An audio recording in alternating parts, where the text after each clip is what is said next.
everyone, I'm Devlina, your host, welcoming you all to a new and exciting episode of Icons Behind Brands. And I'm extremely excited to announce our guest for today is a strategic thinker and an effective communicator. With over 18 years of vast experience as a marketing professional, he has worked in various industries like real estate, power, infrastructure, metro, manufacturing, and consumer service companies. So I welcome Mr. Navin Thakur, who is a Senior Vice President at Vascon Engineers. A warm welcome to you, Navin. Hello. So happy to have you here. And I'm really excited to know your experience, to know your journey, because I had a conversation with you offline as well, and I have understood you have a lot to talk. Your experience has to be shared here. So I would love to know over 18 years of experience in the field of brand, communication, marketing, advertising. How was your journey, and what are the changes you have seen so far over the period of time? Sure. Great. Thank you so much, Devlina, for having me here. Uh, yes, it's been, now that we are talking, I realize that it's been 18 years that I've been working. It didn't feel like that it's been 18 years. So the journey, I would say, for that reason, has been a smooth and amazing journey because I didn't realize that it's been 18 years. So I've enjoyed every bit of it. Uh, and so many stories from each organization, from each team that I've worked with. I can go on, and probably the time will go short for us to complete this interview, but I'll restrict myself. Please go on. We would love to hear that. uh, I have been lucky enough to work in many industries. I started my career with advertising agency. I worked with some good names in advertising agencies at that time, few of the top ones. Then while working with the advertising agency, one of my clients asked me to join them in brand. So I was working with Mudra and was servicing Reliance as my client. And the brand of Reliance Infrastructure asked me to join his team. And that was my transition from an agency to the client side thing. This journey of agency has its own story behind it. When I was doing my MBA, I was not sure what I'm going to do. I am engineer from graduation, within textile. I didn't know. I was sure that I don't want to pursue engineering. I have to get into management. So I came to do MBA. But post MBA, what never thought of. While the journey of MBA, we go through an internship process, and that internship process is where I was lucky enough to do my internship at Star Plus. Star Plus Star TV was number one brand at that point in time, and there was absolutely no competition. And I got to work in the brand team for internship for about 3 months, 3.5 months. I stretched it. It was 2 months internship. I stretched it for 3.5 months because I was enjoying what I was learning there. That is the time I decided that I want to be in brand and marketing field. That was the time when I was very clear that sales, I was not sure. Sales, after doing this internship, I was very clear I want to be into brand and marketing team of any good brand or a company. So that decision was taken during that internship. Post that, a lot of companies came down to campus, and then I went out to figure out that how can I join. I reached out a lot of companies. Everyone was telling me, similar statements. We need people who have similar experience. So freshers we don't entertain much. And second is, either you are from the same field or you should have worked in advertising agency. Okay. So now companies were not hiring people, freshers. So I had only one option to get into an advertising agency. First advertising agency that came to campus, I just went for an interview and got selected. I joined. It was Madison. So when I started with Madison, I spent good 1.5 years with Madison, then moved to Percept, then to Mudra. And from Mudra, that was a stepping stone where I moved into where I wanted to be as a part of brand and marketing team of an organization. And that too, at that point in time, the number 3 organization of the country. Reliance Anil Dhirubhai Ambani Group. I had an amazing boss over there who is my guide mentor then and even now. Talking about changes that I've seen over the years, since I started working, I've seen amazing amount of changes across. It's not only about what marketing and media, but change in work culture happening across organizations and environment. Change in media space, change in marketing and brand world. What changes happen in customer journey specifically, because from brand and marketing point, that's the most important aspect. So there was a time when media was dominated by print and outdoors, to an era where we are, which is digital marketing, and the journey of the transition from a conventional to digital marketing has been an amazing one. If you have witnessed this firsthand, so I can say that I've witnessed it. When I started my career, there was nothing as digital marketing. There used to be one social media site called Orkut. I don't know, even today's generation would even know what Orkut was. And before that, of course, the greatest communication channel used to be Yahoo Messenger, which most we have grown with it to where we are. So that's the kind of transition and change that we have seen. If I talk about in context of marketing and branding, we have seen consumption habit of customers change. If we look at media consumption habits, we look at travel and tourism habits in past 10-15 years, how they have changed, how we communicate, and to what we eat, what we wear, everything has changed in last 10 to 15 years. Whether we realize or don't realize, but there is a drastic change. And as a marketer or as a brand communication person, the best way to be relevant in your field is to be very flexible. You need to learn continuously and have an open mind. There are times when you say, I know it all. If you think that you know it all, you are going to be irrelevant very soon. So that's why we need to be flexible and very open-minded about things. As also as the quote goes, that change is the only constant. From challenge point of view, I think my challenge is a very small challenge that I think even today I face the same challenge as I faced it 15 years back, which is to one small line to define the problem statement. That's the challenge. I can give you an example to explain it in a much better way. Most of the times we start moving to various decisions that what is to be done. So, for example, I have a marketing option. I have to do a communication. Okay. Somebody says, I want to do a campaign. Okay. What campaign do you want to do? So I want to sell. Fine. So that's not a problem statement. That's the end objective. What is the problem statement? Why are you not selling? So I am not selling because customer is not buying. Okay, that is also not a problem statement. That is a reason why customer is not buying. So there could be reason, either my product is not right, either my pricing is not right. So then we need to address that. If your product is not right, then you try to fix a product or make product relevant to customer. If you are not able to reach out to customer, then you need to look at your communication channels, why you are not able to. If your pricing is wrong, so either change your pricing, which is the most difficult thing to do. But if you can't change your price, then make your product worth that price. Yes.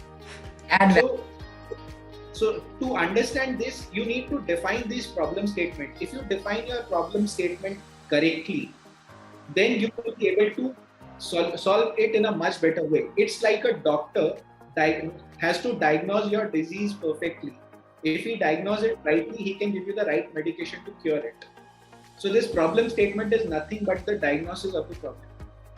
So as a marketer, as a communication guy, I would suggest all the people who are hearing that please focus on this one small statement, which is to define your problem statement. You do that right, and I can assure you that 90% of the times you will not fail in any activity that you undertake. Superb, Navin. I think it was a great point that, I mean, the objective is this, but, identifying what is the problem statement, and not just, I mean, from a first layer point of view, it has to be, you need to dig deep, you need to ask the right questions to yourself, to your customers, to others, to identify. I think the more time you spend to identify the problem statement, the treatments are easy. I mean, as you Yeah, said, absolutely. that you go in the right direction. You don't waste your time and energy in identifying and navigating other things here, right? Absolutely. Superb and amazing knowing you, Naveen, as a person, a little more about your background and journey. And it's a vast experience which you have gathered, collected, and that is going to help us a lot to navigate certain marketing concepts here. So one thing I identify, you had a clarity from the very beginning of your career, like I mean, in that age and in that time, it was pretty difficult to identify this is what I want. People used to go in a very conventional careers, like you just have to do this and this and this, and this is what your career path is. So I really like that idea that going back to that time and had that kind of clarity, and this was not a very conventional career path that particular time, right? True. So The things which have helped me take that decision was that very clearly I always knew what I like and I don't like. So in engineering after second year when we go for internship, I went to one of the best textile mills to do my internship. It was a 15 days training. On day 2, I told my senior that I am not going to come from tomorrow. I definitely know this is not what I want to do in my life. So that after second year, I was very clear that this is not something that I want to do, and I cannot live my life on a shop floor. So I have to look at alternate options, and either I have to go and do an MS in some other field, or I can do MBA. I searched. I spoke to a lot of people to understand both pros and cons of both these options. Marketing then excited me. Sales, I had done bit of sales while growing up for various things, just to do pass my time during summer vacations and other stuff. So I had a natural inclination towards sales and marketing, so I decided to go for MBA. When I did my internship in MBA with Star, uh, there was one person who became my role model over there. I looked up to him, and then I saw that okay, if I go this path, probably if not there where he is, if even I am halfway where he is, I would be happy to be there. And that's how these are the kind of cues that life gives you, and you have to pick them up and make your career path towards that. very nice, very nice. I mean, that is what I am realizing. The clarity is very, very important, no matter what. And especially at the time when you are about to build your career, you really need to be very, very clear about your thoughts. Often, what happens, we get influenced by what others are doing, and, we don't even go back and see what exactly we like it, right? So it's just that whatever karma is giving it to me, go ahead with that. So Naveen, we spoke about the problem statement and objective. So I would love to know, like, how do you define the marketing objective, right? And Right. yeah, some concept about that, some core concept about that, if you would like to share. Sure. Uh, See, in most of the organizations, as everyone would does it and has been happening conventionally also, your marketing objectives get defined through a various. It's a channel. So there is an organization objective which an organization set for itself. That okay, in this coming new financial year, this is what I want to do. 3 years plan. This is a 3 years plan. This is 5 years plan. So with those organizational objectives, you define your departmental objectives. For marketing, the departmental objective is sales and marketing department combined. So your marketing objectives largely gets defined by your sales objectives or your brand, visibility objective, that I want to do brand promotion, I want to build brand and all those things. So your objectives get defined by that. From those you come down how we approach and how we have been doing it over years is that from this overall approach we come to an overall strategy, whether it is for brand sales, whatever it be. From this overall strategy you come down to your marketing strategy, then to your communication strategy, and after all this is done, then you move to your marketing plan, media plan, execution plans, and various other activities that you need to ensure to reach out to these strategies, and from this strategy to your overall marketing objective. Uh, what happens is that the success of your plan or your strategy depends on your core objective. And objectives, as I said, will how I prefer doing it is by defining that key problem statement.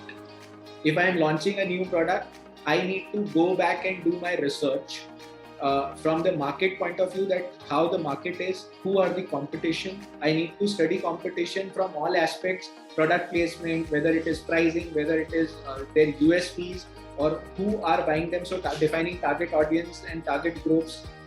To moving down to the next level by saying that if I am entering this market, what is the supply demand ratio over here? How much consumption is there? Is there a gap that my product is going to fill, or I am going to be competing with the existing products? All these things are going to define how my marketing plan looks like or my strategy looks like, and from there we go ahead and execute these. Success of any plan or strategy depends on that if you stick to your core objectives. You can keep doing course correction over a period of time in your marketing plans or your execution plans or media plans, but you cannot midway go and do course correction in your objective, because if you do that, then everything that you have done becomes irrelevant, and you will have to go back to your drawing board again and start from scratch. All these, so core concept, when I'm talking core concept, is here that you see the space in which you are coming, which is defined by your research of your market, your competitors, and the consumption, supply, demand, how the consumption habits, what is the consumer. Most of the times we go and do a research that what does consumer wants, but trust me, 90% of the time consumer doesn't know what he wants. It is consumer can only select between the option that you present. That is the most easiest thing that a consumer can give you. So from a research point of view, this is my learning from various research that I have tried, that if I go and ask consumer that, okay, I'm building a new project of say housing, okay, if I go and ask what do you want, they will tell all the things which are already there in the market. They might not even come up with one single solution that this is one additional thing that I would want. But if I go and tell them that these are 5 new things that I want to bring into my project, which one is most relevant for you, I might get an answer that I'm looking for. So, for example, what we did is we were launching a project in one of the IT hub areas in Pune. It was a residential project. And it was a small project with about 250 apartments. So we thought that who should we target? We started from there. We then okay, if this is the IT hub, that means we are talking to a lot of millennial crowd. People who are going to buy could be the guys who are IT software managers, engineers, or back office guys who are in their growth journey. Probably these are the people who have a family, both husband, wife working. So being a new generation, all of us look at 2 aspects. One is technology, the second is health. These are the 2 things which are very important, and everyone looks forward to these 2 things. Technology you cannot live without, and being in IT profession, technology is something that you deal with every day. And health, because everyone has become health conscious. We talk about organic food and XYZ. So health. So these are the 2 aspects, whether going to gym, whether cycling, whether running marathons, or whether doing exercise in gym, whatever. But these 2 were core things that we thought that millennials were looking at. So we said, okay, let's go out and build a project which is the first of its kind project in the market of Pune. And we launched a project with the name, with the concept of first health tech homes. Okay. Now, it was there is nothing great and unique about that thing. Most of the project would have similar things, but there are small things that we tweak and we leveraged it into our marketing concept and communication. So we said health, how can it be good from health point of view? We said okay, we have all yoga room, meditation room, everyone has. We said we will have this, but we will also have oxygenated yoga rooms. Okay, so that was an addition. We said okay, most of the IT guys get things to work from home.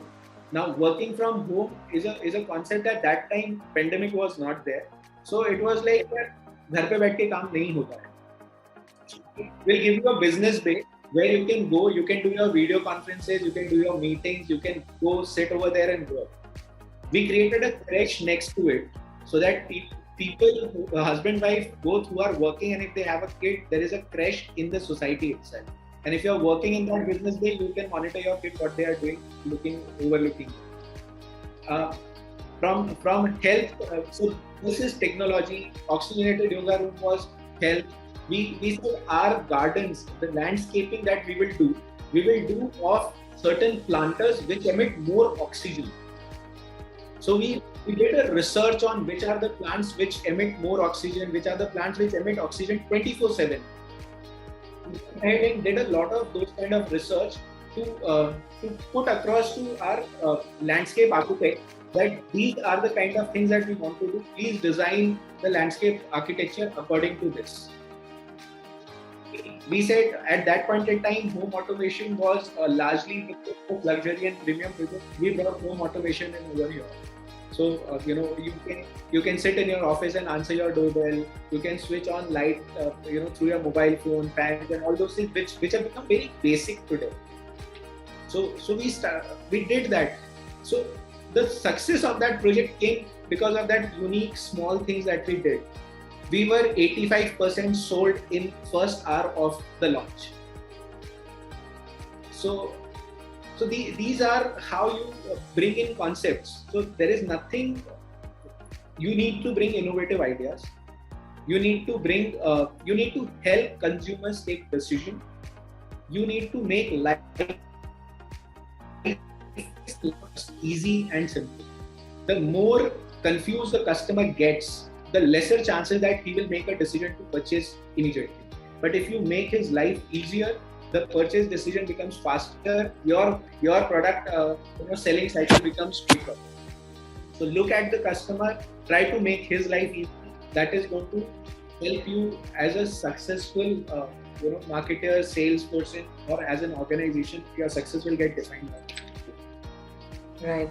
And if I have to summarize it, it's like understand the consumer first, their needs, their demographics, and then come with the solution, and also make it in such a way, as you said, make it so simple for them to decide. The decision making process should be simple for them. They don't have to go back and do a lot of calculations and maths and then coming up with a decision. But if you do on their behalf and show that these are the options and you just have to choose it. So I think that's a great way to, that's a great, what you say, it's a part of the marketer and the marketing team to make it easy for them, step by step. Yes. Okay, so I think it's a great addition here, Navin. If we are doing any marketing campaign, or if we are setting an objective and understanding the consumer journey, so I think it's a great way and step-by-step approach towards the solution, right? So you spoke about real estate, so let me talk about that, Navin. This is I always feel like asking that it's real estate as a segment. It's a little traditional in nature, and it has traditionally relied on the offline marketing styles. Okay, it's 80-20 ratio on the offline and digital side, right? So now when the changes has happened drastically in terms of the digital adoption, so how do you see the media mixes are changing, taking places in the real estate segment? Real estate marketing is slightly different than what the other product marketing would do. real estate marketing is a very localized marketing, unlike others. Because the project which you are selling is very relevant in that geography. So selling a project in say Pune will not have relevance probably in a Bangalore or in a Chennai as much as it's in the Pune, into that particular vicinity of East or West Pune or South Pune. So it's a very localized marketing, largely driven, as you said, that initially it was very conventional. Ratio, I would not say it. I would say it is more 90-10 ratio earlier, where predominantly it was driven by print, very heavily on print, followed by outdoor, so hoardings and other outdoor media, and some bit of radio if at all. So that's how the overall marketing mix used to look in early phases of real estate marketing, which has changed over a period of time. So from print, hoarding, radio became another media which started gaining its space with FM flourishing a lot, with the content format that FM started bringing in and all that. So radio also started becoming integral part of your marketing plan. Then BTL activities took over big time. So going down to the corporate houses, going down to markets, going into malls. So BTL activities started doing road shows. So BTL activities started picking up. So our marketing mix become print, outdoor, radio, and BTL. From there, you started moving on to some digital. So digital started figuring it into the same thing around 2000 and I would say 14 onwards, 13, 14 onwards. Digital started getting into the media mix of real estate also. Okay. Print, still print was dominating. So at that time also, if I have to give you ratios, 50 to 60% used to be dedicated for print advertisement, 20% was for outdoor hoardings, 10% for radio, and 10% for BTL and digital. So that's how the broad breakup of marketing split was, which today, if you ask me, has changed completely. Print most of the times is only used during launches and not sustenance phase. That is also because print helps you announce a project. It helps you giving those eyeballs. But from ROI perspective, print has lost its charm today. Okay. With digital, leads, the cost of CPLs, what we call as cost per lead, has dropped drastically compared. The flow of lead, however fast you want, becomes more easy. I can decide on how many leads I want to generate in a day by choosing different media. Which flexibility I don't have. My dependency is on print. Print can only give me a day or a 2-day window where I will get my leads. But with digital, I can do a sustained campaign, getting leads every day in the volumes that I want.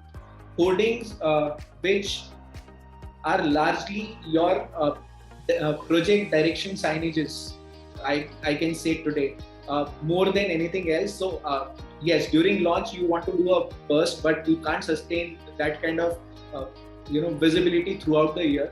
So hoardings are largely used in the vicinity of the project to work as direction signages for people who are coming, or if somebody is traveling closer toward the product, they will know that your project is nearby. So it becomes more of a point of sale kind of a media for real estate.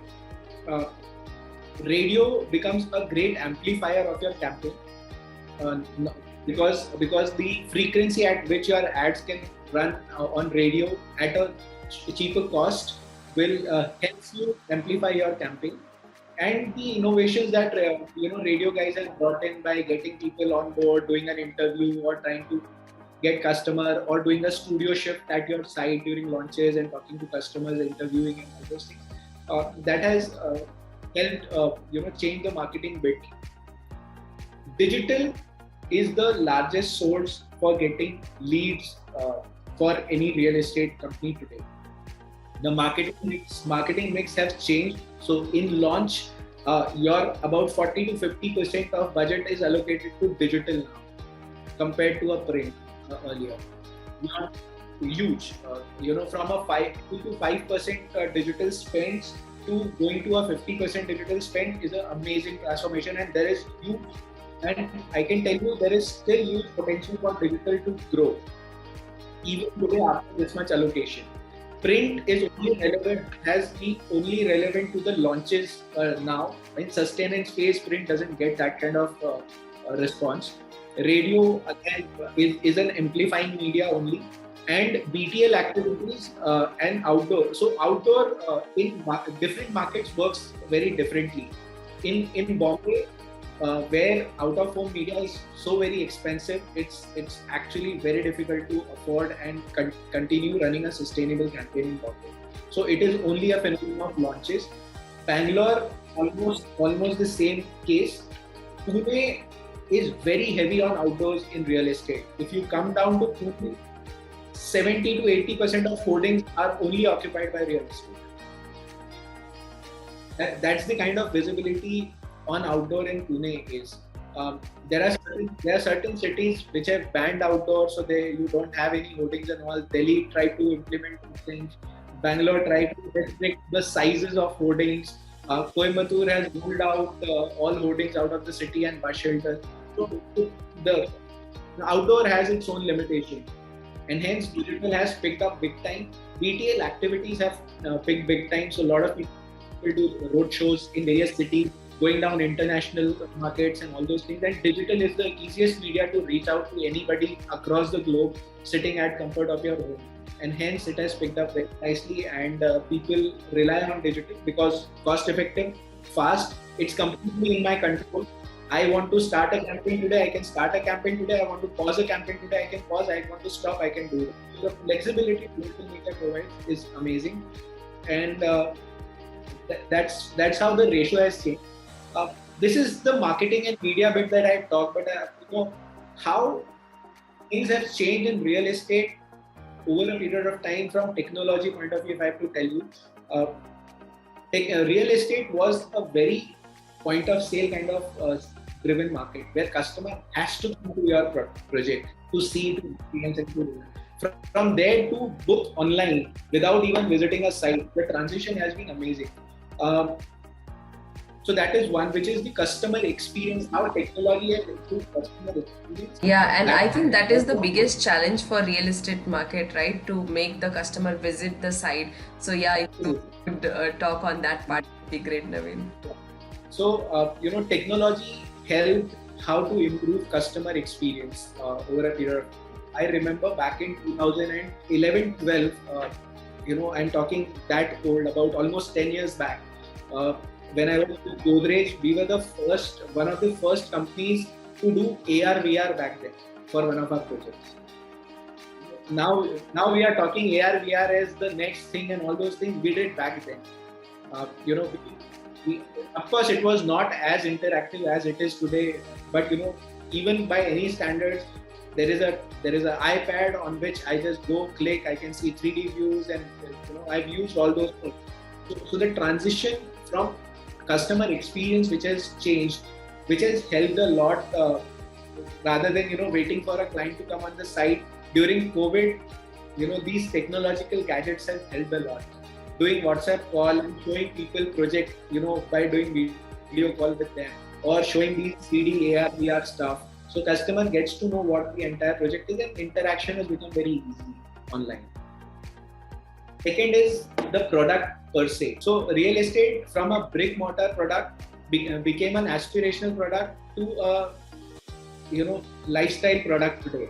So Internet of Things, IoT, people are talking for last 2-3 years. Back in 2011-12, we were talking to a company and we were designing a product which give you flexibility of switching on your AC sitting at your office before you leave office, so that once you reach home, your home is already at a certain temperature that you want. You can give access to your maid sitting remotely in the office. When the maid comes, you open the door sitting anywhere. So back then, when we used to talk about all these things, it used to look like a sci-fi movie we are talking about, and it was very difficult for people to believe it and understand it. Now today, everyone can do it because technology has become so cheap, so accessible, that it is very easy. So if somebody says we have electronic switches and home automation, it's like, okay, that's given. Digital innovations took a great thing in the marketing and brand side. So how digital innovation happened. I'm talking about SMS emailers, then you move to social media, then to other things. Then there was CPLs and PPCs and various plans. During that time, we tried quite a few innovations. There is something called as Beacon. I'm sure you would know it, and a lot of people will know. Beacon got introduced. Okay, so Beacon is a technology which helps you do remarketing. So like you have cookies, how you place cookies. When somebody browses your website and your cookies get installed on their laptops or phones and all. But for that, you have to come down on my site, right? Beacon, can be installed on your phone on certain apps automatically. Where if you have heard my advertisement on a radio, or if you have seen it on a television, Beacon is going to get pick up and will latch onto some of your apps on your phone, and I'll be able to do remarketing. Okay, got it. So it's on the voice and conversation. Yes, so those kind of things came into market, which help marketers to reach easily to people who actually could not come to my website or to my site and I could do something. We also created an innovation that if you are seeing my ad, okay, if you click on that ad, that Google Map will pop up and will show you that how far you are from my site and what is the route.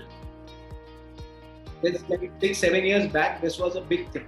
Today it's very easy for us to navigate and do things. But back then, Google would automatically tell you that, okay, if you are seeing this ad, Google will pop up and speak that, okay, you are 5 minutes away from this site.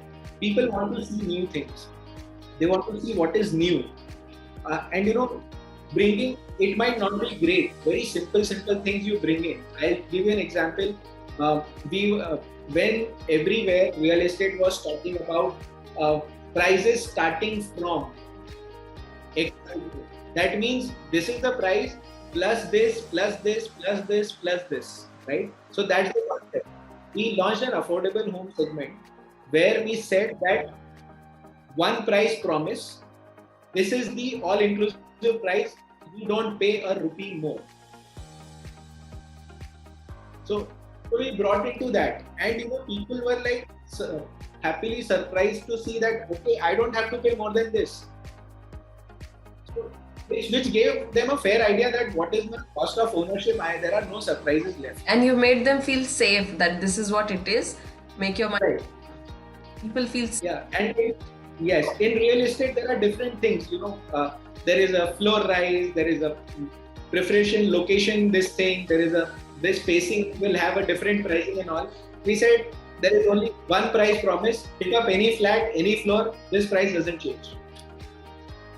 So that was an affordable segment. We understood the psyche of that segment, that target group, that they want to feel comfortable. They don't want to get surprised later that okay, ye bola tha, abhi ye bhi dena hai, wo bhi dena hai. We understood the that thing and we tried to address those problem statement. Try to make life easy. Those two things that I've spoken about have guided us to do all this. With innovations, it's not easy to drive innovations in organizations because getting approvals from seniors, management is the most difficult task. Things which you are trying to do unconventional require a lot of guts and lot of belief in yourself. As I said that I have been lucky that here at Rascon we could experiment all that because our management was very supportive and they things which I thought they are going to reject, they have approved that. I'll give you example. I've given you this example. And then the expectation of management was, okay, we are doing this new launch. What is the innovation that we are going to do? So now the expectation level is high. I get a question. When we launched a ultra premium luxury project in Pune, which we have apartments which starts from about 7 crores and goes up to 15-18 crores. We were like, what do we do? So we decided that okay, we are not going to do conventional advertising. We will not do print ad. We will not do hoardings. So then what do we do? We said okay, we'll do a print ad, but we'll only do in economic times. Okay, but we will not do a regular print. So we'll have to do something different. So we did a golden jacket.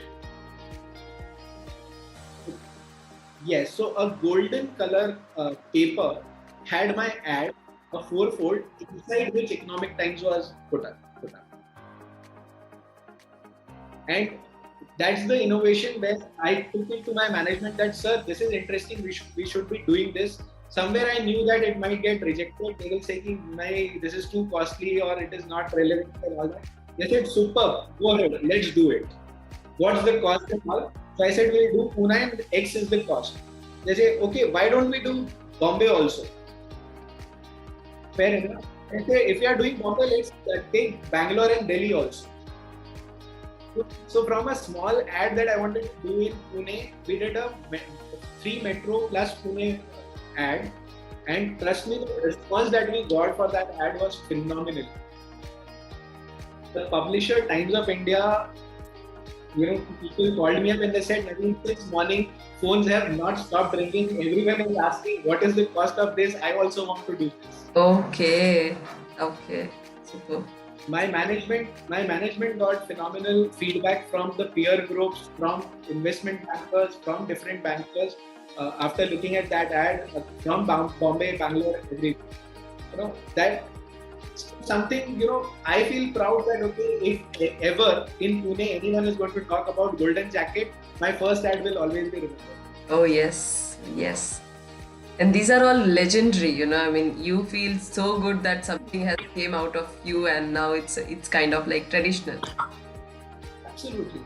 Thank you for taking us, to the journey of the whole media which has changed in the real estate segment, from the complete print and complete offline to now, digital innovation, technology. And the way technology is increasing, and I'm sure if right now it's like 40 to 50% into the digital in the real estate, I'm sure it is going to increase because the magic which technology is putting inside, how you took us through the magic you have already had back then in 2011-12, right? So I think with that, there is a huge change which is expected in the media mix and in the mindset as well.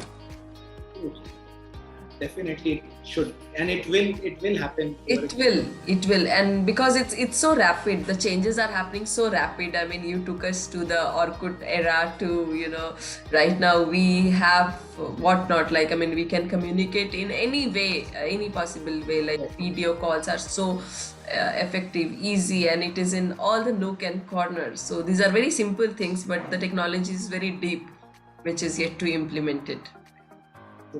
So how easy and difficult for you to reach out to your target audience now? After the whole changes, and if you just share some of the strategies that has worked for you. Okay. If I talk about the target audience or target groups that we have to target, our product mix today here at Transcom is an apartment which starts from about 14 lakh rupees to an apartment which to a bungalow which cost about 35 crores. So from a 14 lakh to 35 crore is the range of product that we work in, and everything in between. If you talk about how easy or difficult it is to reach out to these target audience, I think the easiest target audience to reach is if I define these target audience into 4 segments: affordable segment, middle class, upper mid or luxury, and super luxury. So the second and third one, which is the middle class and upper middle or luxury segment, are the easiest one to reach. Because their media habits are very predictable, are very easy, and these are the guys who are very savvy with technology or media and all these things. So it is very easy to reach out to these groups. The difficult groups, and you might find it surprising that I'm saying that uber luxury, the most which people are not easy to reach digitally or otherwise, would be surprising, but there it is, and I'll explain you how. And the affordable segment. So I'll start with the affordable segment, the difficulties that we face. Uh, then media consumption. One, you are not sure what they consume. So I'm talking about people who are taxi drivers, auto drivers, maids, small grocery people, fruit and vegetable vendors. Now, this is the segment which largely are the target groups for affordable housing sectors. They are not very savvy with mobile phones. They might have a smartphone, but might not know how to use it effectively. Their media habit changes very fast. Today they are watching something. Tomorrow they will switch from there and move to somewhere else. With media platforms like OTT platforms, how they've exploded, and we don't even know how many OTT platforms exist today. Uh, they will be on one platform today, tomorrow they'll be on another, tomorrow they'll be on another. So it's very difficult to predict their behavior on digital media. It's very difficult that they will sustain on those medias over a period of time. So that's one reason why it becomes very difficult. Second, while internet and everything is very cheap, and thanks to the new launch of telecom, which has helped, 3G and 4G and 5G coming on handsets of everybody across India. Now those will help, but still it's a difficult task to reach out to these target audience because of their media behaviors. Mid segment and upper mid segment are the easiest one. Largely that they would be on what kind of social media, what kind of news platform, what kind of health. I talk about health and everything. So what kind of apps would they be having access to? Amazons of the world, and everything is, you will find it on every mobile phone. So you know where to market yourself, how to market yourself, and how to reach out to these guys. The super luxury guys, when I'm trying to target for, say, a product which is 15 crore, 10 crores onwards, this guy would probably, the hardest part is to define the ROIs. This guy would have seen my ad, but he will never click and put his details on my ad. So I will never know that he has seen an ad. What he will probably do, he will tell his secretary or his manager, his or her manager, to get the details of those projects or the project, or call somebody to me. Now with that, whether my digital campaign has worked or not, I will never know, because I cannot track it. And today, tracking each and every penny is the need of an hour. So then, if you are doing campaigns for such segment, then you don't say that this is my marketing, but this is my brand spends which I am doing, because I am not able to track exact ROIs against it. Hence, this becomes difficult. You can't reach them out on expos. You can't reach them out, in market. You can't reach them out in a mall. So how do you reach these guys? So then you will have to find alternate ways, and road shows and BTL activities are the other media, or very high-end events. So when we were selling high ticket items in a city of Bombay, we used to go to avenues where we will find these super rich people. So we used to go to derbies. We used to host derby for these clientele, where horse racing, derby, polo, golf. These are the places where you will find these people, hanging around, meeting. I know that a person who's going to a golf course will have certain net worth, or which would be relevant for my product or not, depending on where I am reaching. But definitely, I know that a guy who's coming to play a golf every weekend definitely is an HNI. He's not a middle class person. So if my product falls into that range, then it is relevant for me to be present over there. So that's how you try to figure out ways onto reaching to these guys. When I'm talking about affordable segment, I know that digitally I might not be able to do 100% job as I want to. Then what are the avenues? How do I reach them? So I go and do society activities. I do fun fairs. I do carnivals, where I know these guys will end up coming not for themselves, but definitely for their kids. So you try to figure out, things which could attract, which the interest levels of people whether their own interest or whether the family interests, and try to do things where you can pull these people up. Yeah, so here it's important to know and dig the customer journey very very keenly. Like, I mean, what they do from from morning till night, and how their family looks like, what are their interest areas. So I think the digging is more on their interest, and then reach out to wherever they are present. I look forward that what is the next surprise which is going to be there in media industry, and what is going to be the next big thing. Like, Yes. We talked about IoT, AR, VR, Yes. beacons, and all this thing. The next thing in real estate for sure is metaverse, Oh. and it's already started catching up.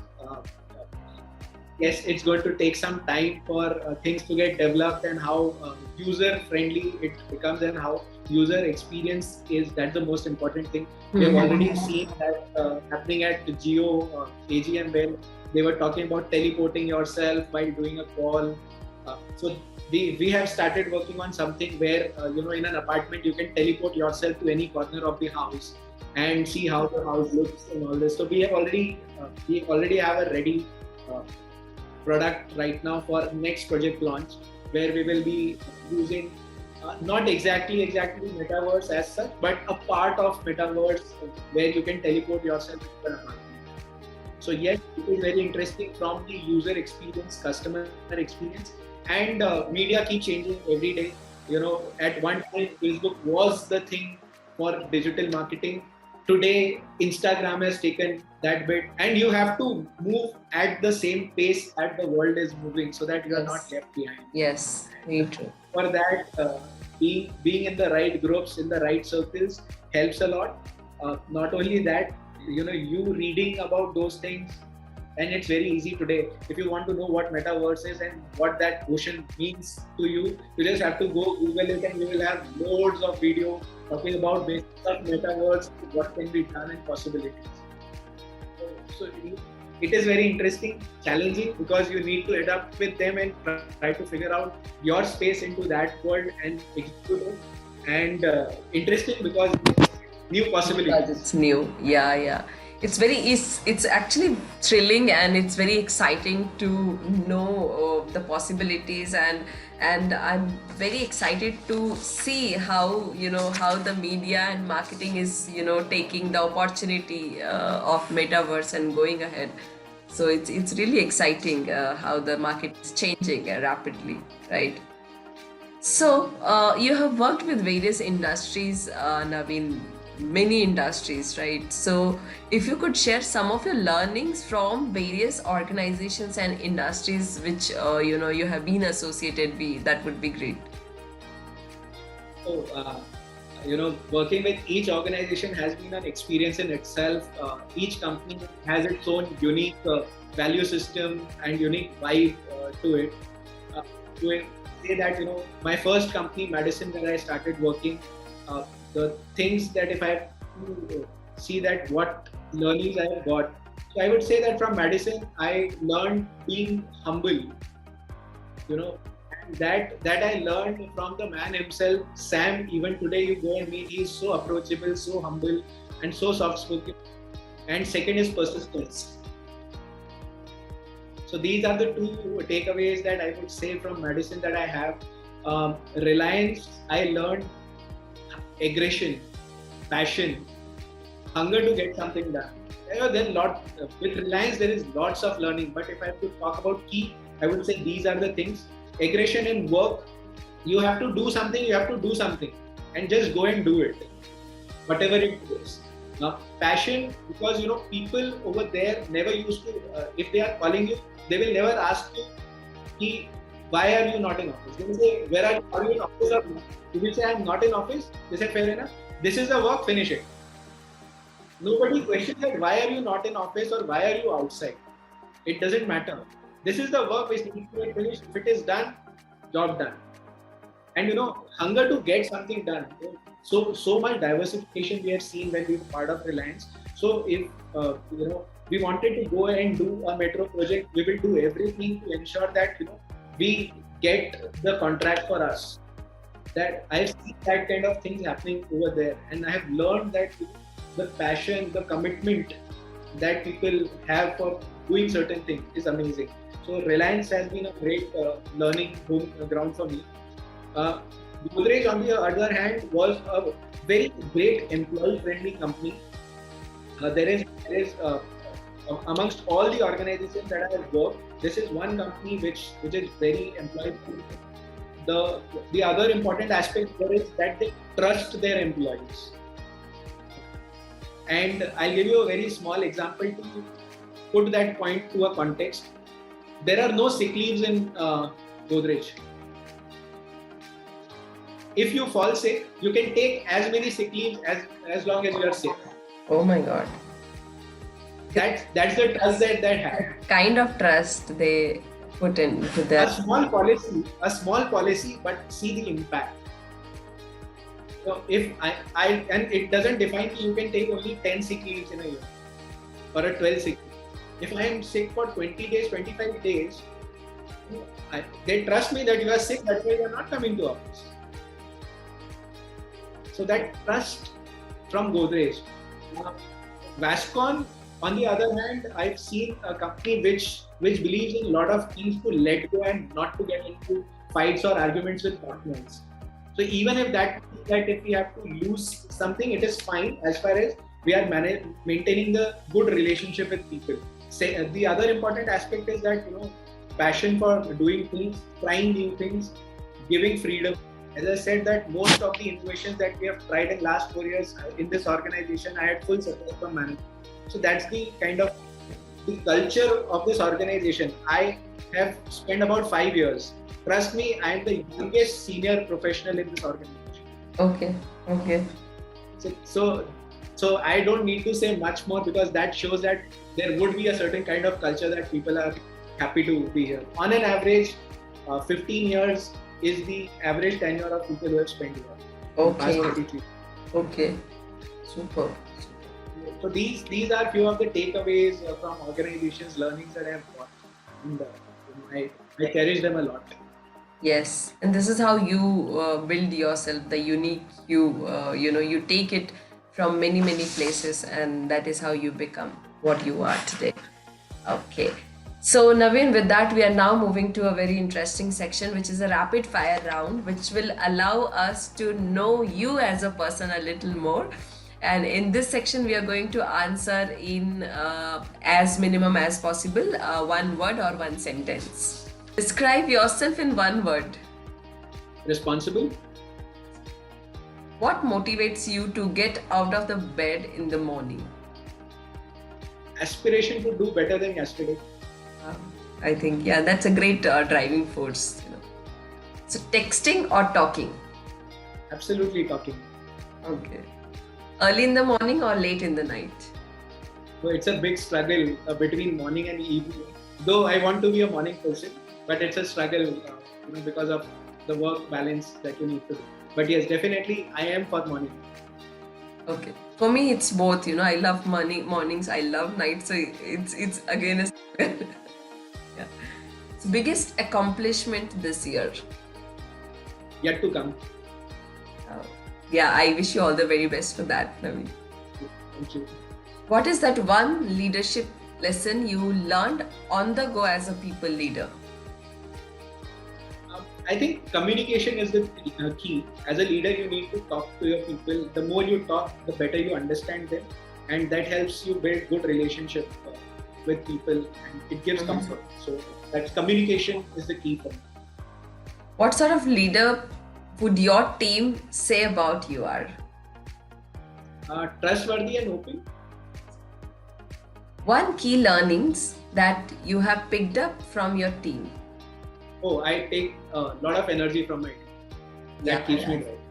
And then you learn a lot from the team, they Absolutely. bring their unique individuality. I tell you, I have learned basics of real estate from a person who used to report it to me. Oh, see how there is the learning can come from anywhere else, and you just have to be open. And I have never felt ashamed or anything to admit and give that credit to that person that you are the one who taught me. Right. And There is you have to be open for that, and it can come from anywhere, even a kid, even anywhere else as well. yes. A book or podcast you would like to recommend marketers? I would actually want to suggest something which is from non-marketing. And the reason I'm telling you is that when I read this book, I felt that, oh God, if I got this 20 years back, I would have retired by now. The name is Financial Freedom by Grant Sabathan. And he has a podcast also, which is there on Spotify. You should read this book, and from the podcast, if you listen to all the episodes, you will get one more book to read from each episode that you should read. The basic crux of this book is that how you get financially independent so that you don't have to work in your life for money. I think that's a great one to recommend, Navin, to the youngsters, and even everybody. All of us. And financial education has to come up. And this book is not very finance. Trust me, it is about how to manage finance so that you are independent from for money. Then you work for your passion. So it is a brilliant book, very simple language, so that you don't have to be a financial graduate or just to understand that book. There are a lot of context which are given to the US market, but ignore that. Just take the basic thoughts from the book, and trust me, it is you. If you implement it, you apply it, you will see a drastic change in your life. You will be more free and more relaxed. I think I'm going to explore it today itself, Navin. I mean, this is something, this is the topic I have been talking from few days, and some topics are in the top of your mind, and all of a sudden, universe sends somebody with some references, and the same thing happened just now. Yesterday only I was talking about financial freedom and financial education and all those things, and even I feel for me also I need to learn a lot on that particular segment, and you are just talking about it. And trust me, I think people should look at financial freedom as a topic very seriously, because in the world that we are living today, if you ask me, there are so many urban poors. That we are. If you define that urban poors, so urban poors are, I would say, this the generation where people earn and they want to enjoy their life to the fullest, and they spend everything. There is no concept of saving. There is no concept of investment. It's just enjoy the day today. Now, tomorrow, if there is any crisis, and we have seen a lot of during this pandemic. Last 2 years, yes. People who didn't had any savings were the ones who suffered a lot with a job loss and no salary cuts, whatever be the case. These are the guys who suffered a lot. You earn money, and I see youngsters. I stay in Pune, which has highest number of pubs and restaurants in the world as a city. You go kids go partying 3 times in a week. Yeah. How do you manage it? Yeah. Come on, at my level, I think once a week is good enough.